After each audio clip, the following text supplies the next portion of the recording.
అందరికీ నమస్తే. నేను మీ Radhi. Welcome to Radhi's devotional Arshanidhi. కొంచెం దగ్గు మూలంగాను గొంతు కొంచెం సరిగ్గా లేదు.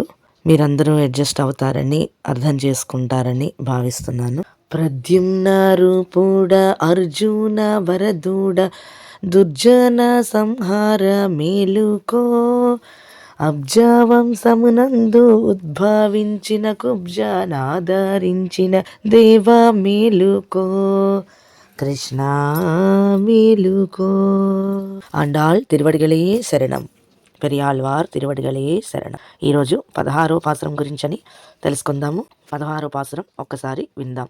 நாயகனாய் நின்ற நந்த கோபனுடைய கோயில் காப்பானே, கொடி தோன்றும் தோரண வாயில் காப்பானே, மணிக்கதவம் தாழ்த்திரவாய் ஆயர் சிறுமியரோ முக்கு அரை பறை மாயன் மணிவண்ணன் நென்னலேவாய் நேரன்தான் துய்யோமாய் வந்தோம் துயிலளப்பாடுவான் வாயால் முன்னம் முன்னம் மாற்றாதே அம்மா நீனேய நிலை கதவம் நீ கேளோரெம்பாவாய். நாயகனாய் நின்ற நந்த கோபனுடைய கோயில் காப்பானே, கொடி தோன்றும் தோரண வாயில் காப்பானே, மணிக்கதவம் தாழ்த்திரவாய் ஆயர் சிறுமியரோ முக்கு அரை பறை மாயன் மணிவண்ணன் நென்னலேவாய் நேரன்தான் தூயோமாய் வந்தோ துயிலளப்பாடுவான் வாயால் முன்னம் முன்னம் மாற்றாதே அம்மா నీనేయ నిలై కదవం నీ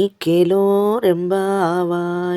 15వ పాసురం వరకు కూడా ఆండాళ్ తల్లి ఒక్కొక్క గోపబాలికను నిద్రలేపి వాళ్ళందరినీ కూడా శ్రీకృష్ణుడు ఉన్నటువంటి నందగోప భవనానికి తీసుకుని వెళ్ళింది. భగవానుని ఆశ్రయించినప్పుడు మహాపురుషుల ద్వారా ఆశ్రయించాలి అని చెప్తూ ఉంటారు.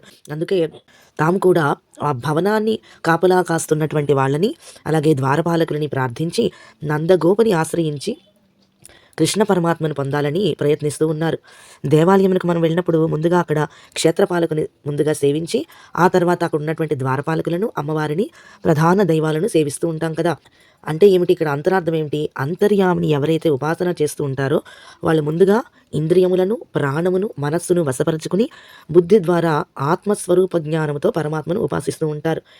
ఇవి అన్నీ కూడా కలిసి వచ్చినట్లుగా ఆండాళ్ తల్లి ఈ వ్రతమును ప్రతిపాదిస్తూ కృష్ణావతారంలోని గోపికలు ఏ విధంగా అయితే కృష్ణుని చేరారో, ఆలయంలోని దైవమును సేవించుకున్నట్టుకై ఆలయంలో ఉన్నటువంటి దేవుణ్ణి చూడడానికి ఎలా అయితే వెళ్తారో, అలాగా భగవద్ ఉపాసన చేయటువంటి వారు ఏ విధంగా అయితే ఉపాసించాలి అనేసనని మనకు ఈ పాసనం ద్వారా ఆండాళ్ తల్లి తెలియజేస్తోంది. ధనుర్మాస వ్రతంలోని 2వ దశ పూర్తి అయి ఈ 16వ పాసనంతో 3వ దశ ప్రారంభమవుతోంది. 1 నుంచి 5 వరకు మొదటి దశ, 6 నుంచి 15 పాసరాల వరకు 2వ దశ, ఇంకిప్పుడు 3వ దశ ప్రారంభమైంది. నిద్రిస్తున్న ఆ గోపబాలికలందరినీ కూడా మేల్కొలిపి అందరినీ కూడా ఈ వ్రత గోష్ఠిలోకి ఆహ్వానించి వారందరితో కూడి నందగోపుని భవనానికి పోయి అచ్చట ఉన్నటువంటి ఆ రాజభవనాన్ని రక్షిస్తున్న ఆ కావలి వాణిని లేపుతున్నారనమాట. వీళ్ళు పెద్దలు ఏదైతే చేశారో అదే కదా చేయమని చెప్పారు. అందుకని వీళ్ళు ఏంటి ముందే అన్నారు కదా, పెద్దలు ఏ పని అయితే ఆచరించలేదో ఆ పని మేము చెయ్యము అని చెప్పి కదా ప్రతిజ్ఞ చేశారు. అందుకని అదే ఆచరించడానికి అని చెప్పేసి ఆ కావలి వాళ్ళు పడుకుంటే పడుకున్నారులే, మనం మెల్లిగా దొంగచాటుగా వెళ్ళిపోదామని అనుకోలేదు. వాళ్ళు కావలి వాళ్ళకి చెప్పి వెళ్ళాలి అని అనుకున్నారు. అందుకని వాళ్ళు ఆ ద్వారపాలకుని మమ్మల్ని లోపలికి విడవయ్యా అని చెప్పి వేడుకుంటున్నారనమాట. మన ధనుర్మాస వ్రత మహోత్సవంలోని ఇక్కడ ఆచార్యుల వారిని కలవడము అంటే ఆ నందగోపుడే ఇక్కడ ఆచార్యుడు. భగవంతుణ్ణి తలచి భగవంతుణ్ణి తనలోనే ఉన్నట్లుగా భావించి ఆనందించేవాడు కాబట్టి ఆయన పేరు నందుడు అయింది. ఆ భగవంతుణ్ణి దుష్టుల దృష్టిలో పడకుండా చాలా జాగ్రత్తగా దాచి గోప్యంగా ఉంచినవాడు. అందుకే ఆయన గోపుడు. అందుకే ఆయన పేరేంటి? నందగోపుడు అయింది. ముందుగా మనం చేరాల్సింది ఆచార్యుడి వద్దకి. అందుకే ఆండాళ్ తల్లి ముందుగా వీళ్ళందరినీ కూడా ఆ ఆచార్యుడు భవనానికి తీసుకుని వెళ్ళింది. ఆ భవనంకు ఒక తోరణం, ఒక ధ్వజంలా కట్టి ఉంది. ఇదే నందగోప భవనం అని అది చిహ్నం అన్నమాట. కేవలం నందగోపుడి భవనానికి ముందే అది తోరణం ఉంటుంది. ఇది నందగోపుడి భవనం అని అనడానికి చిహ్నంగా, గుర్తుగా. నందగోకులం కదా, ఎప్పుడు ఏదో ఒక రాక్షసుడు వస్తాడేమో అని చెప్పేసి చాలామంది కాపలా ఉంటారు అక్కడ. వీరంతా అక్కడికి రాగానే అక్కడ ఉన్నటువంటి ద్వారపాలకులందరూ కూడా అప్రమత్తమైపోయారు. ఆండాళ్ళు ముందుగా ఆ ద్వారపాలకుల్ని ప్రసన్నం చేసుకుంటోంది. ఏమంటోంది? నాయగనాయ్ నిండ నందగోపనుడయ కోయిల్ కాపానే, నాయకుడి అయి ఉండేటటువంటి నందగోపుడి భవనాన్ని కాపాడేవాడా అనేసనని. అని చెప్పి, "అసలు నందగోపుడు కాదయ్యా మాకు నాయకుడు, నువ్వే నాయకుడివి" అని ఎంతలాగా మస్కా కొడుతుందో చూడండి అసలు. "నందగోపుడు కాదు మాకు, నువ్వే అసలైన నాయకుడివి" అనేసరని. చిన్న పిల్లల్ని చూసి, సరే వీళ్ళు పిల్లలే కదా వీళ్ళేం చేస్తారులే అని చెప్పి ఆయన మెల్లిగా కంటితోనే సరేలే లోపలికి వెళ్ళండి అని చెప్పారనమాట. అప్పుడు వీళ్ళు లోపలికి వెళ్ళగానే అక్కడ ఇంకొక ద్వారపాలకుడు ఉన్నాడు. అందుకని ఏమంటున్నారు, "కొడి తోండ్రుం తోరణ వాయిల్ కాపానే." అక్కడ ఒక గరుడ ధ్వజం ఉంది. దానికి ఒక తోరణం ఉంది.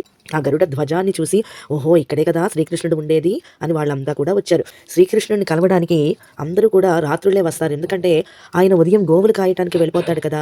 యమునా నదికి వెళ్తాడు గోవులు కాయడానికని.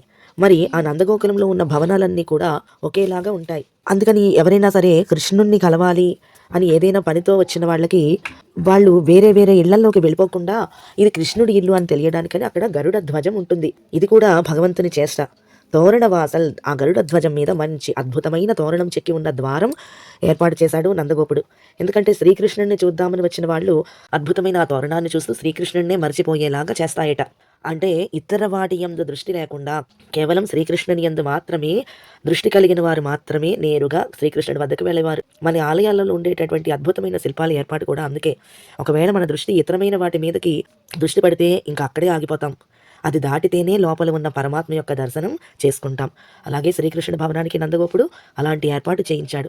అలాంటి ద్వారాన్ని కాపలా కాసేవాడా అని నమస్కరించారు. మణికదవం తాళ్తిరవాయ్, అయ్యా మణిమాణిక్యాలతోటి ఉన్నటువంటి ఈ ద్వారాన్ని తెరవయ్యా, తాళం తీయవయ్యా అనేసనని అంటున్నారు. మీరంతా ఎందుకింత రాత్రి వచ్చారు అంటే, అప్పటికి ఇంకా మరి తెల్లవారుజామున కదా వీళ్ళందరూ వెళ్ళారు. ఎందుకు మీరు ఇంత రాత్రిపూట వచ్చేసారు అని అడిగితే వాళ్ళు ఏం చెప్తున్నారు, మేము శ్రీకృష్ణుడిని కలవడానికి వచ్చామయ్యా అన్నారు. అప్పుడు అతను వీల్లేదు అంటున్నారు. వీళ్ళేమంటున్నారు, ఆయార్ సిరుమియరో ముక్కు, మేము ముక్కు పచ్చలారని చిన్న పిల్లలము, మేము అన్నం పుణ్యం తిరిగినటువంటి పసివాళ్ళమయ్యా, మేము చాలా చిన్న పిల్లలము, చిన్న గొల్ల పిల్లలం మేమంతా అనేసని అంటున్నారు. మరి మీరు ఏం కోరి వచ్చారు ఇక్కడికి అని అడిగారు వాళ్ళు. అరే పరే స్వామి మాకు వ్రత పరికరాలు ఇస్తాను అని చెప్పాడు శ్రీకృష్ణుడు, అందుకనే వచ్చామన్నారు. ఏదో ఒక ప్రయోజనం కోరి వచ్చారు కదా, అయితే తెల్లవారిన తర్వాత రండి అని చెప్పాడు. అప్పుడు వీళ్ళు అనుకున్నారు, మా కర్మ ఇలా ఉంది కానీ అని అనుకుని, నిన్నలేవాయి నీరుందా, నిన్న మాకు శ్రీకృష్ణుడే చెప్పాడు ఇంటికి రండి అనేసి అని చెప్పి మా చుట్టూ తిరిగాడు. ఇప్పుడేమో మేమేమో ఆయన ఇంటి చుట్టూ తిరుగుతున్నాము. మాయన్ ఉత్త మాయావి ఆయన, మరి వదిలేద్దామా ఆయనని అనిసనంటే, మణివన్నన్ ఆయన దివ్య కాంతి మమ్మల్ని అసలు వదలనివ్వటం లేదయ్యా, ఆయన ఎడబాటుని తట్టుకోలేమయ్యా మేము అనిసని చెప్తున్నారు. తూయోమాయి వందోం, చాలా పవిత్రులమై వచ్చాం మేము, ఇతరత్ర ప్రయోజనాల కోసం ఏమీ రాలేదు, మాకేమీ ఏమో పెద్దగా మణిమాణిక్యాలు లేకపోతే బంగారము లేకపోతే మరింకోటి ఇవేమీ కాదు, మాకు కేవలం ఆయన ఏదో వ్రత పరికరం ఇస్తాను అంటే అది మేము తీసుకుందామనిసని వచ్చాము అంతే అనిసని చెప్పారు. కానీ మేము వచ్చింది తుయిలెలప్పాడువాన్, ఆయన పవళించి ఉంటే ఎలా చూసి ఉంటాడో అని సుప్రభాతం పాడి లేపుదామని వచ్చాము అని చెప్తున్నారంటే, ఆయన ముందేమన్నాడు, సరే మీకేదో కావాలి కదా అయితే రేపు పొద్దున్న రండి తీసుకోండి అన్నాడు. అందుకని వీళ్ళు ఏం చెప్తున్నారు, నిజమేనయ్యా ఆయన మాకు ఇస్తా అన్నారు, మేము పుచ్చుకుందామని అనుకున్నాం, కానీ మాకు అనిపించింది ఏంటంటే అసలు ఎలా పడుకుంటాడు ఆయన, అలా పడుకుని ఉంటే ఆయన్ని చూసి ఆయనకి సుప్రభాతం పాడి నిద్ర లేపుదాము అనిసనని మేము వచ్చాము అని చెప్తున్నారు. వాయాల్ మున్నం మాట్లాడి అమ్మ అనిసనని చెప్పి, అంటే ఈ కావలి వాళ్ళని అమ్మ అయ్యా అనిసని చెప్తున్నారు. అమ్మ స్వామి ముందు నువ్వు నోటితోటి అడ్డం చెప్పకుండా నీ నేల నిలై కదవం, శ్రీకృష్ణ ప్రేమచే సుదృఢంగా బంధించబడి ఉన్న ఆ ద్వారాలను తెరవయ్యా, ఎందుకంటే నందగోకులంలో మనుష్యులకే కాదు వస్తువులకి కూడా శ్రీకృష్ణుడు అంటే ప్రేమ, ఎవరు పడితే వాళ్ళు తెరిస్తే అవి తెరుచుకోవు, కాబట్టి నువ్వే తీయాలి అనిసని చెప్పేసి ఆ కావలివాడిని ప్రార్థించారు. ఆ కావలివాడు అక్కడ అతను తాళాలు తీశాడు. తీసిన తర్వాత వీళ్ళు లోపలికి వెళ్ళారు. ఇక ఆ లోపల ఏం జరిగింది ఏంటి అన్నది రేపటి పాసరంలో